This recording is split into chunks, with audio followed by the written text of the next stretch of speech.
She must be removed before the council meets. The Emperor suspects nothing. You know, when you think about espionage, a lot of stories come to mind. But what we're about to dive into, it's arguably the single most damaging intelligence betrayal of the entire 20th century. And this isn't just a simple story about spies passing secrets. No, this is about a wound, a deep cut inflicted right at the very heart of the British establishment by its own sons.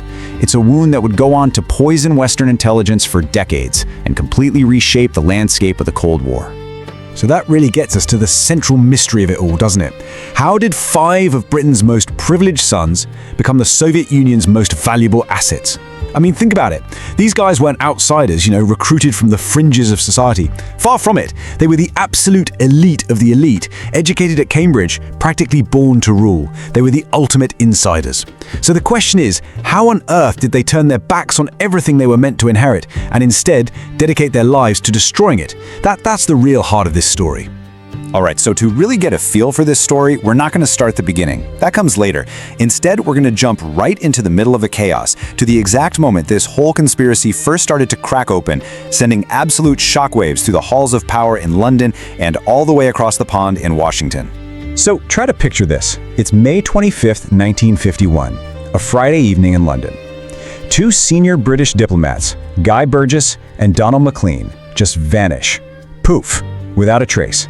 I mean, these guys were pillars of the Foreign Office, well respected, and then they're just gone. They board a ferry, and that's the last anyone sees of them. At first, there's confusion, right? But that confusion very quickly turns to sheer panic inside the intelligence community. Because you see, these weren't just any diplomats. They had access to some of the West's most sensitive secrets. And then, the unthinkable happens. They resurface in Moscow. It's confirmed. They've defected to the Soviet Union. The scandal is just immense. It's a catastrophic breach, and it proves there's a deep, deep rot at the very heart of the British state. But here's the thing. Intelligence officials, they knew this problem was bigger than just 2 guys. They realized there had to be another spy, a third man, who must have tipped them off.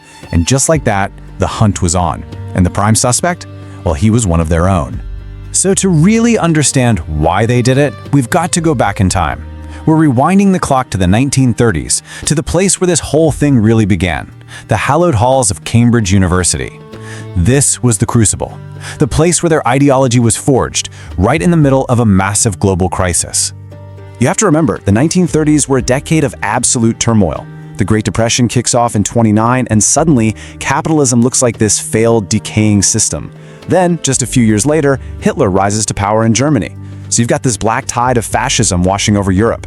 For a lot of these really bright, really idealistic students at Cambridge, liberal democracy just seemed, well, weak, compromised, totally ineffective. But Soviet communism, to them, it looked like the only powerful, moral, and frankly muscular force on the planet that could actually stand up to and defeat Hitler. And it's into this incredibly fertile ground that a shadowy Soviet recruiter named Arnold Deutsch steps in with a very specific mission: find the best and the brightest for a long-term infiltration mission.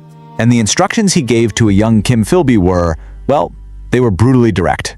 Arnold Deutsch basically said, "We need people who could penetrate into the bourgeois institutions. Do it for us." See, this wasn't some vague call to ideology. The Soviets didn't want student activists. They wanted what they called illegals, deep cover agents who could completely shed their communist sympathies, blend in, join the establishment, and just burrow their way into the very heart of the British state. And for that job, Kim Philby was the absolute perfect candidate. And boy, did they penetrate it. The success of the Cambridge Five's infiltration, it wasn't just impressive, it was absolutely catastrophic for Western security. I mean, these guys didn't just get jobs in the system, they rose to the very, very top. Just look at the scale of their success. It's staggering. You've got Kim Philby in MI6 running the anti-Soviet section of all things. Donald Maclean in the Foreign Office with access to atomic secrets. Guy Burgess weaving through MI6, the Foreign Office, and the BBC. Anthony Blunt in MI5, who also happened to be the surveyor of the Queen's pictures. And John Cairncross, he was at Bletchley Park, the Treasury, and MI6. They were everywhere. And how did they do it? They completely leveraged the old boy network. You know, that system built on this unspoken trust between guys from the same class who went to the same elite schools. That background was the perfect camouflage. It was literally unthinkable that one of us could possibly be one of them. And The sheer, unbelievable audacity of this whole thing is perfectly captured by Kim Philby. This is the man who rose to become the head of MI6's anti-Soviet section. Let me say that again. His job was to catch Soviet spies. He was literally put in charge of hunting himself. I mean, you couldn't make this up. And that incredible, profound irony is exactly what gave him unparalleled access to all of the West's most closely guarded secrets. So, once they were all in place, these 5 men began what you can only call a devastating harvest of secrets. They funneled a torrent of priceless intelligence to Moscow, right through World War II and into those critical early years of the Cold War. So let's talk numbers for a second. Get this, 5,832. That is the number of classified documents that just one man, John Carencross, smuggled out of Bletchley Park and other departments to the Soviets. And that's just between 1941 and 1945. The sheer volume of material was so huge that for a while, Stalin's intelligence chiefs were actually convinced it had to be a trap. They couldn't believe their luck. And we're not talking about trivial paperwork here, oh no. Carencross was handing over raw, completely unredacted decrypts of German high command messages, the stuff they were getting from cracking the Enigma code. This intelligence gave the Red Army a crystal clear preview of German plans for the Battle of Kursk in 1943. It allowed them to prepare, to set a trap, and to win a battle that was a major, major turning point on the Eastern Front. But their work went way beyond just passing on intelligence. It became direct, lethal sabotage. Take Philby's role in something called Operation Valuable.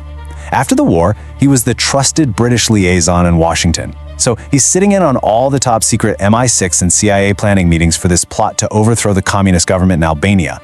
And what does he do? He systematically betrays every single detail.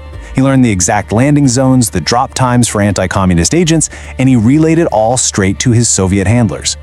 And the result was a catastrophe. Albanian troops met every single agent on arrival. Every wave of freedom fighters sent into Albania was walked directly into an ambush. It's estimated that around 300 agents were killed or captured because of Philby. This wasn't abstract intelligence anymore. This was betrayal with a very real, very high body count. But, conspiracies like this, they can't last forever.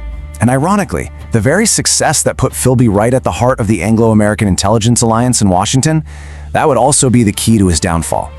The beginning of the end didn't start in London. It started in a top-secret American facility. The key was something called the Venona Project. This was a top-secret, incredibly difficult American program to decrypt Soviet communications. These codes were supposed to be unbreakable. But thanks to a huge stroke of luck, a Soviet mistake where they reused some of the encryption keys, American codebreakers started to painstakingly read tiny little snippets of Moscow's secret messages. And that was the key that was going to unlock this whole conspiracy. So, in 1951, Venona gets a massive breakthrough. The decrypts identify a mole, a spy with the codename Homer, who was working out of the British Embassy in Washington during the war. Now guess who, as the chief British intelligence liaison, gets briefed on this incredible discovery? You got it, Kim Philby. He reads the report and his blood must have run cold. He knew instantly that Homer had to be his old Cambridge friend, Donald Maclean. The net was closing in, and fast. So what does Philby do? He arranges for Maclean and Burgess to escape, which they do in 1951. But of course, suspicion immediately falls squarely on him. And yet, even with all that heat, his nerve was absolutely unshakable. In 1955, he holds a press conference, faces the world's media, and just flat out denies everything. He says, "I have not been the third man, and if I were, I would not be here today." He lied with such incredible, cool confidence that he was actually publicly cleared. The government backed him up. But that was the public show. Behind that facade was a cold, brutal reality. It came out later. During an MI6 interrogation, Philby made this fleeting but absolutely chilling admission. He confessed that he had betrayed a Soviet diplomat named Konstantin Volkov, who was trying to defect. Volkov had offered to reveal the names of Soviet agents inside Britain, including Philby himself. Thanks to Philby's tip-off to Moscow, Volkov and his wife were snatched, flown back to the Soviet Union, and executed. That's the real Kim Philby. Now, Philby finally defected himself in 1963, and the last members of the ring, Blunt and Cairncross, were eventually identified in secret. But the story doesn't end there. The damage was far from over. You see, the real legacy of the Cambridge Five wasn't just about the secrets they stole. It was about the poison of mistrust they injected right into the heart of the Western Alliance. The fallout was just immense. For starters, the CIA basically lost all faith in Britain's MI6. How could they trust them? The betrayal had a deeply traumatic effect on the CIA's head of counterintelligence, a man named James Jesus Angleton. He had been a close, personal friend of Philby's. The betrayal drove him into this decades-long paranoid and ultimately destructive mole hunt that tore the CIA apart. And maybe most importantly, it exposed that fatal flaw in the British old boy network. It shattered the assumption that a man from the right school, from the right family, could simply never be a traitor. That very trust was the weapon they had used all along. And what about the spies themselves? What was their final reward? I mean, these men were given every single advantage their country had to offer, and they chose to betray all of it for an ideology, for a dream of a better world. But the Soviet utopia they served, well, it turned out to be a pretty grim reality. Kim Philby, the master spy, their most successful agent, ended up dying a lonely, disillusioned alcoholic in Moscow. He was a supposed hero to a state he barely understood, and he was forever an outsider. So all of this leaves us with a really tough, lingering question. The Cambridge Five, in their own minds, saw themselves as fighting for a higher cause, fighting against what they saw as the evils of their time. But in doing so, they betrayed their country, they betrayed their friends and colleagues, and they sent hundreds of people to their deaths. So it really forces you to ask, when your loyalty to an idea clashes with your loyalty to your nation, what is the true definition of betrayal?